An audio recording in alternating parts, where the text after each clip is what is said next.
everybody, and welcome back to Rick and Morty May, the show where I promised you guys that I would have an episode out every other day.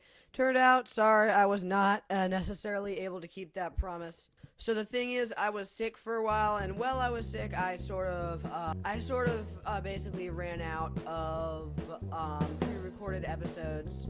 Yeah, I ran out of pre-recorded episodes to do, and so I was stuck sick. And even after I went well, after not being sick, it was still sort of a bit hard to find the time to make a new episode so quickly after I was feeling better.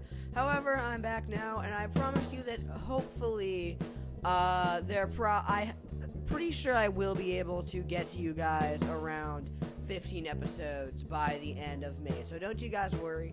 Also, I know that, yes, there was a poll a while ago where I asked you guys what episode I should do next. Get Swifty won by a lot, and I already had notes for this, so I figured I'd just do this one now. However, don't worry, I will do Get Swifty probably for the next episode. Okay, so the episode that we're talking about today is sort of a weird one, because this is probably the most sort of obscure episode that I'm going to talk about on this series, I would say.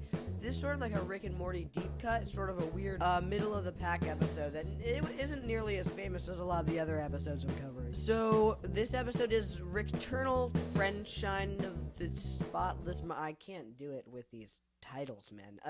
It's the season 5 episode with Bird Person. I think it's like season 5 episode 7 or whatever. Yeah, somewhere around there. And it's really good. I really like this episode. I think that more people should know about this one because it's really good. I really like it. Basically, this episode has a really weird and interesting premise where basically Rick sort of has to go inside of Bird Person's mind to sort of not really resurrect him, but sort of get him back to his old Bird Person self. Because not to have any spoilers, but Bird Person, let's just say, is definitely not in the best spot right now. He's sort of like a weird cyborg thing, so Rick sort of needs to kind of help him, get back to his old birdie person ways. So I think that the whole memory thing, that Rick going through his memories is not only an excellent premise for the episode, but it also is a really interesting way of telling us lore and sort of developing the characters of Bird Person, but especially Rick specifically. I think this episode tells us a lot about Rick that otherwise we wouldn't know, and it's really interesting.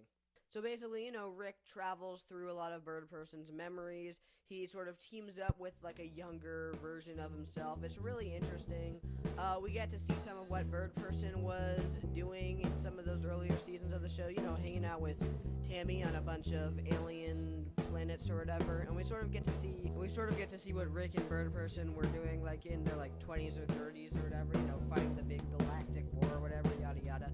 Speaking of which, this episode has a really great way of showing us stuff about Rick and Bird Person and developing their characters.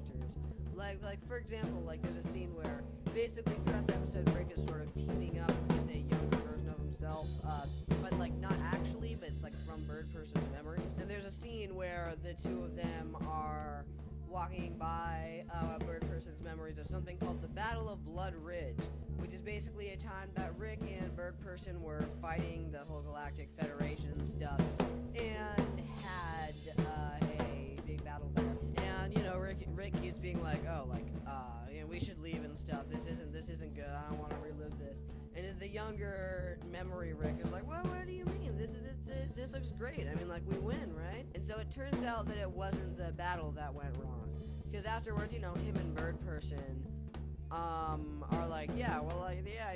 the battle went really great. We can do anything now, you know what I mean? We should, nothing matters. We can go to any realities, it's all the same, all equally not as real, all equally as real. And then Bird Person is like, wait, so then do I matter? And Rick's like, well, no, you matter.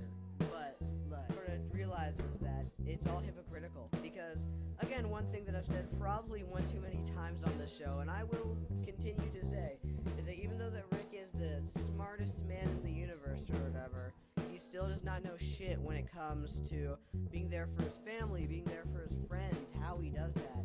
And that's really the main reason that I think that Rick is such an interesting character. You know what I mean? That, and he's also hilarious too. He's freaking funny as hell. So basically, at the end of the episode, he is able to revive Bird Person, because Bird Person finds out that he actually has a little bird child somewhere out in space that he needs to go find. And so eventually he's able to free Bird Person. A happy ending. And then Bird Person like goes up to Rick and is like, Rick, like, you're not a great friend. Like, thanks for kind of saving me, but you're not great. I don't want to hang out with you. And Rick's like, and so it's it's kind of a funny ending because it's sort of anticlimactic, but at the same time it's really it's kind of sad, like it's really funny, but it's pretty sad. And this show is really good at having moments that are really like funny at first, but when you think about it, it's actually really sad. Like Rick's friend who he just saves, like he just saved his friend's life, and yet even his own friend doesn't actually want to spend any time with him because he's just that bad. And Rick realized that he just can't really make up for all of his actions by just helping people with his science-y tech. Like, no, he actually needs to be a better person. You know what I mean? Actually be there for his friends and family. Which is something that as the series progresses, we will see him start to do more. But again, he needs to be able to open up doors. And it's just a really, really interesting episode. And a pretty funny one, too. Like, it's pretty goofy. The premise is pretty goofy, and it takes advantage of that. It's really funny. So, yeah, thank you all so much for watching this episode of Rick and Morty May. Obviously, I will be back, and with more episodes. I just needed a little break. And, yeah, I'll see y'all next time with Get Swifty. See y'all.